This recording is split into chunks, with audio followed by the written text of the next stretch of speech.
Welcome to Epic Begins with One Step Forward, the podcast that reveals how to plan, achieve, and enjoy the journey of creating epic results in your life, business, health, and relationships. Here's your host, best-selling author and motivational speaker, Xander Sprague.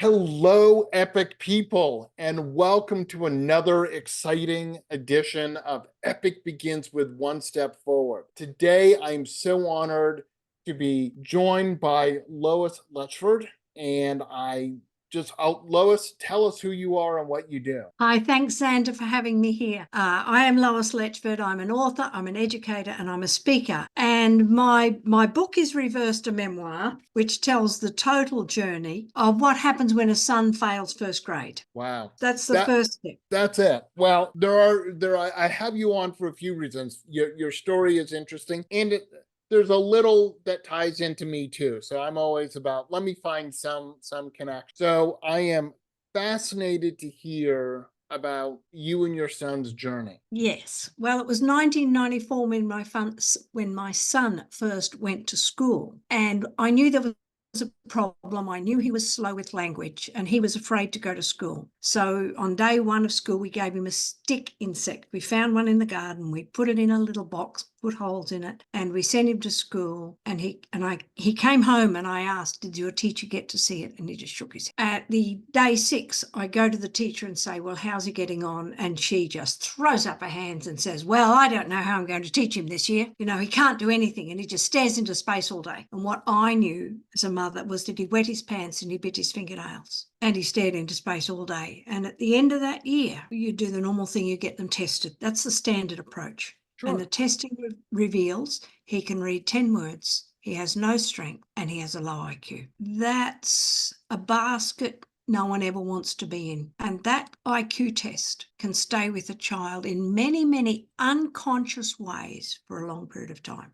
Absolutely. My husband is a professor, and he has the opportunity I'm not speaking well today, to take study leave in Oxford, England in the second half of 1995. So we all go. I have 3 sons. One is 9.5. Nicholas is turning 7, and the youngest is 3. So I send the eldest to school, ask Nicholas if he wants to go to school, and his white face drops to nothing, to ghost-like. And so I said, we'll work at home. And the youngest I sent to kindergarten. So I have some opportunity to work with Nicholas one-on-one. The youngest is only in kindergarten 3 days a week, but my parents-in-law visit for a time. So then I have some support and childcare. I start working with him with a series of books called Success for All, single words on a page. He decodes them, no pictures, gets to the end of the page, goes back to the first word and has no clue what it is. My mother-in-law was with me and she said, "Lois, put away what's not working and make learning fun." That was my first step. What can he do? And then I looked at what he can do. He can rhyme words and he's good at seeing patterns. Right. So I write one little poem, take it to him the next day. And instead of his shoulders being up, he relaxes because I read it to him. He laughs. We say it again and again and again and again. And what's interesting here from the parent point of view is Nicholas is learning at this slow pace. My mind is going 1,000,000 miles per hour, trying to take one step at a time, 1 minute at a time with him. The poem worked. And because one worked, I did the next, and I wrote the next and the next. And every single day, these tiny steps Nicholas is taking. Tiny, tiny steps. One step forward. One step forward, one day at a time. My mind is continuing to go 100 miles an hour. And every day, of course, I'm doing the writing because I can't find things at his level that he will read easily. And then I write a poem about Captain Cook. And Captain Cook was the last of the great explorers. Captain Cook had a notion there's a gap in the map in the great big ocean. He took a look without the help of any book, hoping to find a quiet little nook. Now, the beauty of poetry for children who struggle is that it's very simple. The words are simple. The thoughts are simple. The ideas, what's going on behind it is huge. And then Nicholas and I could walk with Captain Cook and talk without anything else. Absolutely. And because we are in Oxford, England at the time, you can go and see the things that we're reading about. Yes. And while we're doing this, Nicholas says to me, can I see Captain Cook's original maps? With that, my thinking is this child doesn't have a low IQ. That question doesn't come from a child with low IQ. And then he said to me, who came before Captain Cook? And Smarty Pants here says, well, that's Christopher Columbus. And he says to me, and who came before Columbus? Eric the Red. It was who? Eric the Red. He was a Viking, and they think that he was one of the first people to actually hit the North American continent from Europe. But I'm a history major, so I have a freakish memory. There's one before that. Okay. There's one before that. And the problem with the Viking is that he didn't leave records. That is true. So that left a gap for Columbus to take credit, because Columbus went there and came back. That is true. And recorded it. And that's what I'm teaching Nicholas. Because when you study Columbus, and do you want me to ask you questions or tell you? Yeah, I don't know. I'm a little nervous now. I feel like I'm having a test. I could start to sweat. What if I fail? Do I not get recess? How old was Columbus's map when he set sail in 1492? What was his latest map? I don't know. That's question one. That's a great answer. I love it. That's one. And the second, there was an incident in 1442 that changed the world, very much like going from books to computers. Mm-hmm. What was that one? Do you know? 1442? 42, around 1442. Exactly the same impact as computers had today. I would say there was some kind of an astrological something that the world was round. They knew that a long time ago. Okay. Printing. Oh, yes. The printing press, Gutenberg printing press. Right. And when you go to it, we went to the British Museum and it had a map, 1442, I think is the date that Gutenberg started. And over the 10 years that followed, it just exploded. There were printing presses in every little town. So because they were looking for things to print, they found a map that was available in the Middle East, a Ptolemy map. And Ptolemy lived from 250 AD, around that time, in Alexandria, in Egypt, and he was a polymath, and he drew the world's first map. That's awesome. Except at 350 AD, there was a guy called Eratosthenes who estimated the circumference of the world. And he estimated it saying the world is like a grapefruit and every piece is like a segment. So he measured a segment. And he said, this is how big the world is, 350 AD. And guess what? He got it really right. Eratosthenes got it right. Ptolemy comes along and says, no, the world's not that big. The world is as big as Europe and Asia, and that's it. So he drew the round map of Europe and Asia and left out America. Yeah. When Columbus did his studies, and this is the map that's available, he says it's not going to take me very long to go across the Atlantic Ocean. And then he gets there and he bumps into this continent of what is now known as America. Yeah. Now, this took us on a different journey, didn't it? It was this sort of study that I did with my son Nicholas, because we go to the Bodleian Library in Oxford and say, where would we see a Ptolemy map?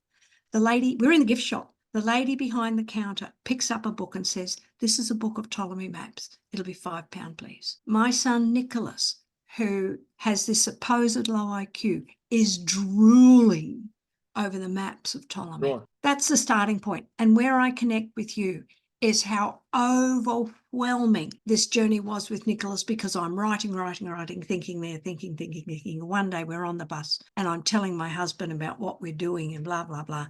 And he says to me, Lois, you do have 3 sons. And I, at this time, really expected the other 2 to just survive. Get on with it, kid, because I am flat out with this one. Sure. That's, it was overwhelming. Absolutely. And where sort of I tie in, not as much, but I was in school. I grew up outside of Boston, and I got into, I was in 2nd grade. I was just starting, and my mom and dad get a note from the teacher that says, Xander can't read. And my mom's like, but it says he's a fine young reader. And I read books, and he sort of, parsing it together. And that began, honestly, years and years of lots of work on my part, tutors and stuff to help me be up to speed. I read slowly. I hate writing, you know, back in the day when we all had to handwrite out stuff. My handwriting isn't good. And sort of I too went and got tested. They came out and said, "Well, your son is not retarded." And my mom's like, "I didn't think he was. I just wanted to know if there was a learning Yeah. challenge." And I worked really, really hard all the way through college. And Yeah. a friend of mine in college said, "I don't know why you don't have A's, Andrew. You work so hard." My senior year, the best class I ever took, Lois, was a class where I got to give a 2-hour lecture. And I look back and say, it's not that I didn't know the stuff, but I'm a talker, not a typer. If I'd been able to take my exams as oral exams, I probably would have had A's or higher grades than I had. I did fine, but I probably would have had higher grades. I had people as a freshman in college, juniors and seniors, wanting to come study with me in history classes I was taking because I knew the stuff. It was just when I got into the exam, I hated writing so much that I just wanted to get it over with, and I couldn't fully expand upon how I did that. I've written 3 books, which honestly, Lois, if you told me that in high school, I would have said that you're just like you've been drinking, or there's some kind of like it's crazy, right? I did it because I work with how I wrote them how I work, which is to dictate them have something to work. I obviously can write. I've got a master's degree. I can write. I just don't like it as much. And if I can talk, I'd much prefer to talk. So that's sort of how, when you're telling your story, I'm like, yeah, I get that. I spent years working really, really hard. And I look back and say, work smarter, not harder. Had I been given the opportunity to say, hey, writing isn't his thing, but he can demonstrate. Because I excelled when and stuff. I went to a school where we had to do oral presentations, and it was sort of a competition. And I would do fairly well in those. Why? Yes. Because I got to talk and I knew the stuff, and I was enthusiastic and I could present. So And engage an audience. absolutely. I mean, that's why I'm a podcast host and a motivational speaker and stuff, because that is where my juice is. Continue on Where with else your journey here. Sorry. where I connect to you, I went to school in the 60s and grew up reading words I Mm-hmm. couldn't comprehend, and no one identified it. And I worked incredibly hard. Mm-hmm. Listening to an oral lecture to me on anatomy or physiology, where I didn't have the background, was a disaster. Mm-hmm. Total disaster. So yes, and what I've got a question for you. What's your memory of tutoring? I'll say this: a trail of tears. I cried a lot when I was in 5th grade. I went to a new school. It was a great school. I love it. Still support it. But I went from having like 2 hours of homework a week to having 2 hours of homework a night. And that first year, my parents refer to that as the year of tears, because I cried a lot because it was so hard and I didn't know how to study. Yeah. And that I had really great tutors who along the way helped me to really be organized, gave me things that honestly, when I get really, really stressed, people will see me doing this. Yeah. And that's literally what I would do I would think about my homework, and I would literally like math, history, science, English, counting out what I had to do.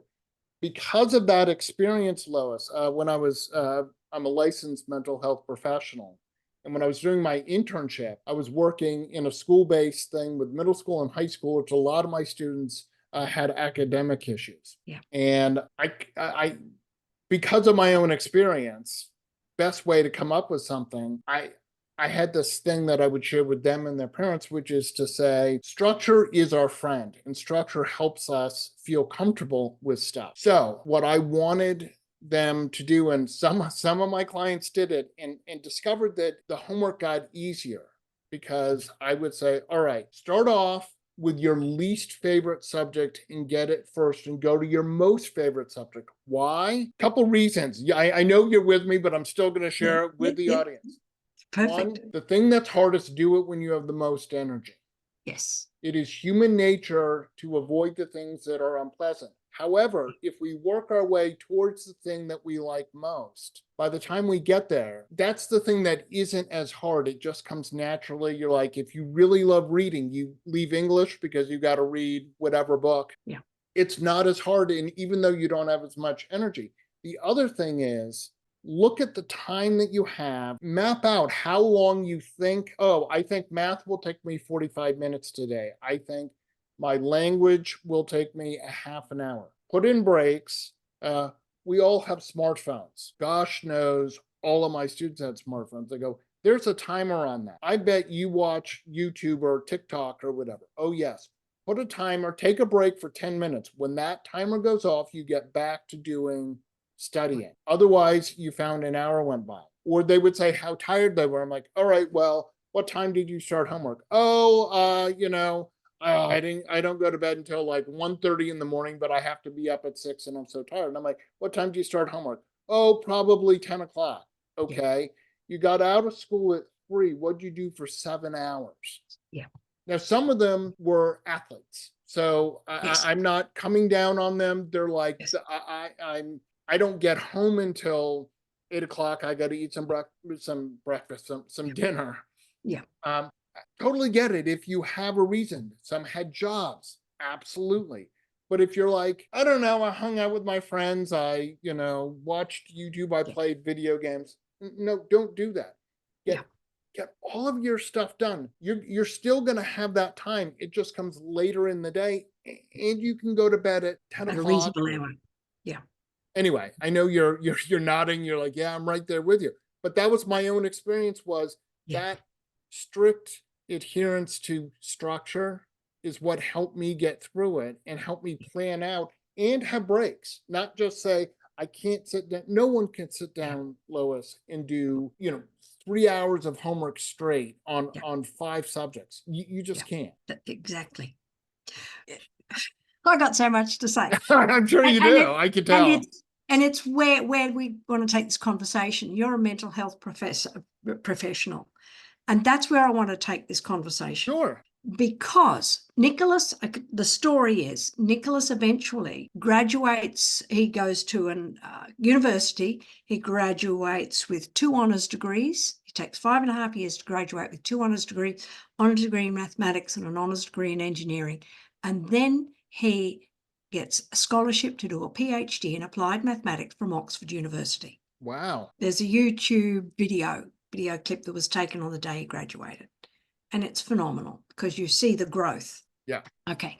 When he graduates, I have an opportunity to sit down and just chat with him. Now, this boy is confident, he's articulate, he knows what's going on in the world. And I say to him, Nicholas, can you tell me what happened in first grade? My son cried. Mm-hmm. And he couldn't have, not a word came out of his mouth. He just sat there and his tongue went round and round and round. Mm-hmm. And it's the first time I'd recognised the trauma that had occurred in first grade. Mm-hmm. And what I didn't tell you and what I forgot to tell you was the teacher shouted at him every single day of that year. Oh, that's terrible. No teacher on that staff, no teacher, no principal, no administrator called me up and said, there's a problem here. Sure. And it's something, the trauma remains unless we deal with it. I, as a parent, failed to help my son deal with it. I, as a parent, failed to help my oldest and youngest child deal with a brother that was different. Mm-hmm. I didn't have the resources. The YouTube wasn't available. The internet wasn't available to get it. And did I have the brain power to cope with it? And then almost we have the opposite problem. We are inundated with I can do it, and how do you then choose? Oh, absolutely. There is too much information. The other thing that I find, not only for myself but with people that I work with and talk to all the time, which is all too often, especially when it comes to parents, we just, for some reason, as great as we are as parents, we don't think to ask, hey, I'm kind of stuck here. Do you ask our friends? Because what I find is in a business thing, I may be trying to solve something. And it finally dawns on my marble head here that I should put a question out and ask my friends. And someone inevitably has the answer that was a 5-minute solution that I just wasted 2 hours trying to solve. And then I said to myself, why didn't I just ask? Is it ego that as a parent, you're like, I should know, I'm a parent. Yeah. But no, I know as a parent, I've got 2 daughters, one's 20, one's just turned 18, and I don't know everything. I don't know what the right answer is. And frankly, I find every time I figure out where they are and how to help them, they go ahead and change. They started as babies. The moment you figured out why they were colicky at 6 o'clock at night, they go and change. And then you're like, well, that's how I just spent 3 weeks Start trying to again. figure that one out. And now that's out the window. Thanks a lot. It's a continuous challenge, isn't it? And can I take the story one step further? Absolutely. I'm fascinated. And then after he cried, I thought, I can't help him with this now. And he eventually did get a therapist to work through that.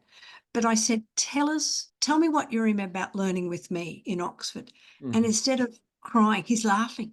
Mm-hmm. He named the poems that I had written 25 years earlier. And he said, learning about Captain Cook taught me to love learning, and I never want to stop learning. Look at that. And then he said, you wrote a poem about a witch's spell. I said, I did, Nicholas. It was a silly poem. And he said, and now he's laughing. He's laughing. He said, I don't remember what the poem was. We wrote the ingredients for the witch's spell. And now he's just laughing like a 7-year-old. The power of what I did 25 years earlier remained with him. Sure. And when we go to literacy, what do? We give kids letters and sounds, and we fail to look at, have I engaged the child or have I created an active learner, which are the critical conditions of learning anything. Absolutely. And my own experience was there are the subjects that I had to take in school that I just had to battle my way through. I just had to get through geometry. Okay. Took it twice. It never really made sense to me. I was able to pass. And then there were the other subjects that fascinated me so much. I was so engaged with it. And I shared that with my daughters. I said, look, there are the classes that you're going to take that you literally just have to slog your way through it. I'm sorry, but that's just the way that it is. But there are the other things that it's almost like the answers are written on the page for you. You get it. It's just, and I can't tell you what it is. But there are subjects that you will take that just fascinate you, and you're like, I am thirsty for more knowledge on that. I go, and that's how you sort of start to figure out what you are interested in studying in university, and if you go on to advanced degrees. Yeah. I didn't start my master's till I was 45. Why?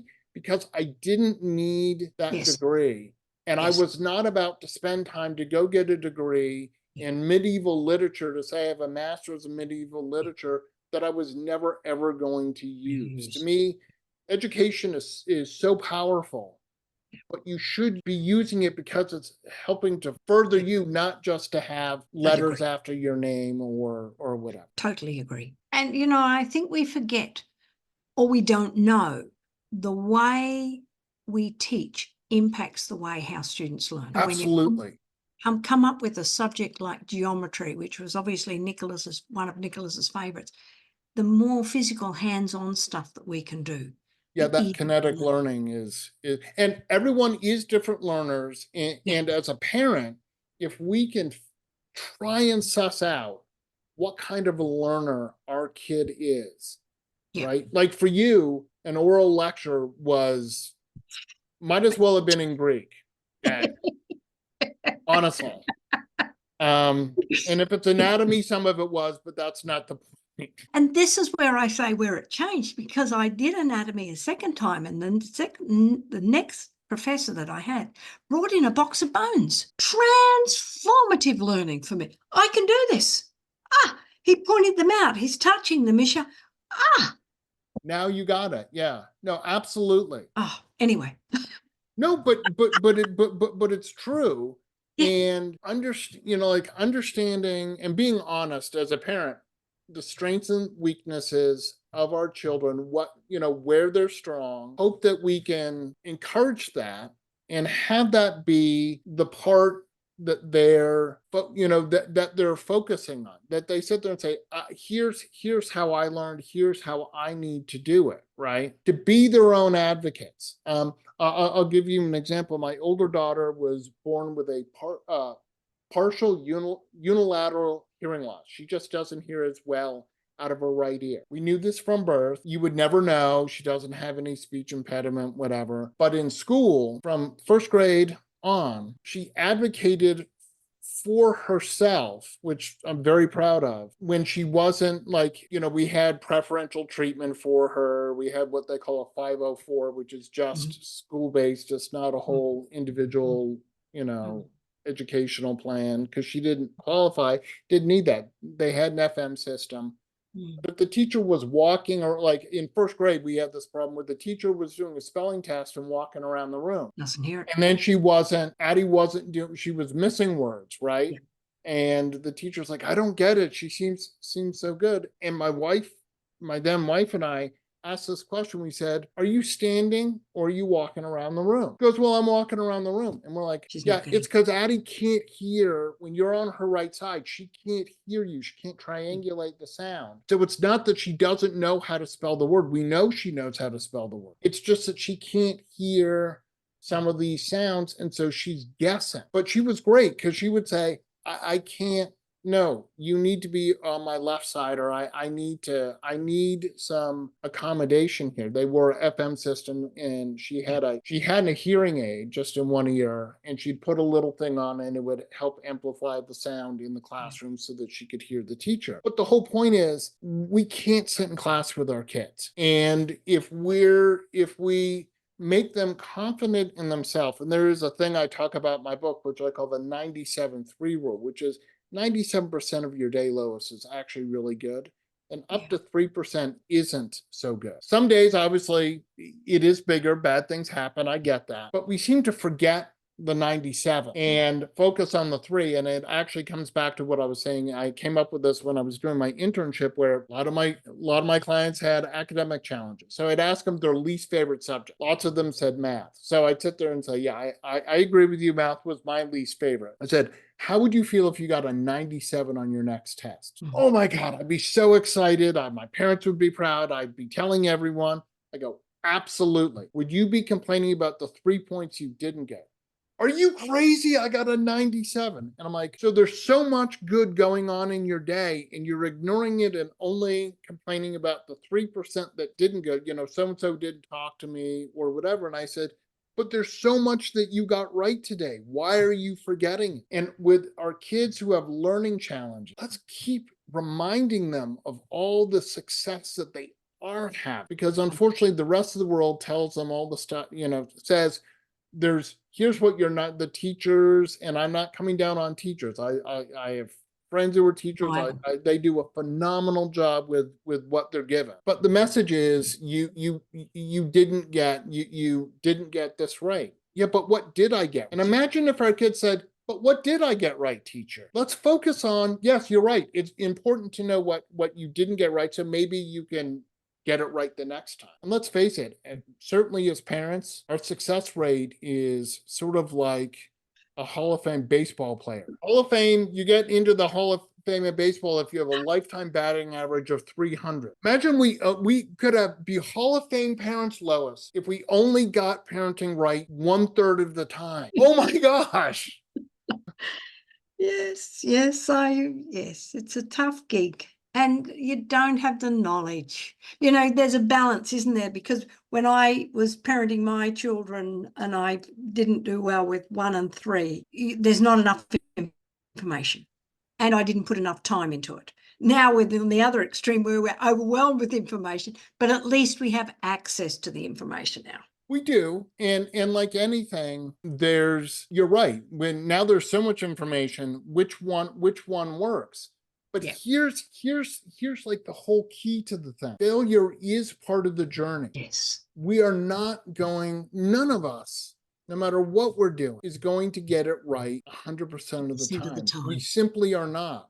So if we Yeah. just sit there and say, all right, I found a way not to do this, Yeah. right?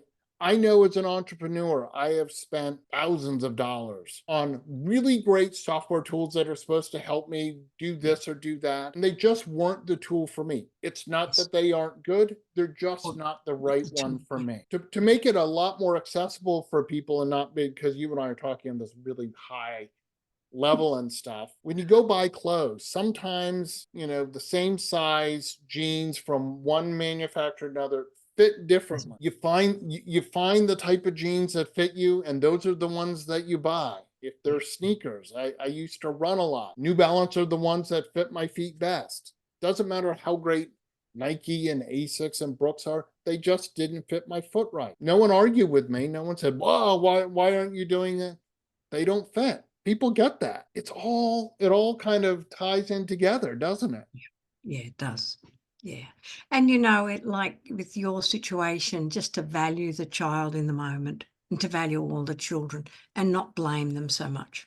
Absolutely. And we can understand what our children are capable of. Yeah. But I think the important message is, I love you. When Yeah. you do your best, it doesn't matter what that grade is, right? Yeah, If you're exactly. capable of A work, then yes, I expect that you're going to do your best to get A work. But if the best you can do is a C plus, because that's just the subject, and Whatever. Yeah. yeah. But I'm And my going to dad love told me you that, and I'm going to love you whatever you get. exactly. It's not If you're conditional. trying your best, it's not to say, No, you've got to get that best bit out of the way, because that was my problem well, with my but yeah, eldest. but It's what so I'm saying easy. is, understanding your son, there could be I mean, I was going to say math, but he obviously has a PhD in applied mathematics, so it's certainly not math. But No, applied mathematics. Yes. applied mathematics. Yeah. Still Applied. mathematics. But Yeah. there may be things that he's not as strong at. That's Oh, with all of it. writing. Yeah. Well, no, that's not true. Writing's fine. It's the language component. He's extreme. So when he talks to you, if he's not on your wavelength, you're right. He's got these extremes, and that it's a lifelong challenge for him. Absolutely. And we all Yeah. figure out the coping skills Yeah. and stuff. Well, Lois, can you believe that you and I have been talking for 45 minutes now? Oh my gosh. So I totally want to talk to you more, but for our viewers, I am going to bring us to a close here. Perfect. Yes. I just quickly if people want to get your book, they want to get a hold of you, how is that possible? Amazon for my book is the easiest. I have a website on LinkedIn and Facebook and Instagram are the easy bits. Awesome. And I will have those links for you. Listeners will be part of the podcast. Lois, I want to thank you so much for taking the time. It has really been a blast. I would even say epic. Thank you so much. It's been delightful to be here and share our journeys together. Absolutely. I want to remind everyone that you can go to epicbegins.com and check out all the information that I have available about creating your epic life. And as always, I want to remind people that epic choices lead to the epic life that you want. Get your gift copy of the award-winning book Epic Begins with One Step Forward at epicbegins.com. That's a wrap on this episode of Epic Begins with One Step Forward with your host, Xander Sprague, best-selling author, internationally acclaimed public speaker, and licensed professional clinical counselor. To make your next conference or event epic, send an email to Xander at zander@epicbegins.com. Be sure to subscribe so you don't miss the next episode. Remember, epic choices, epic life.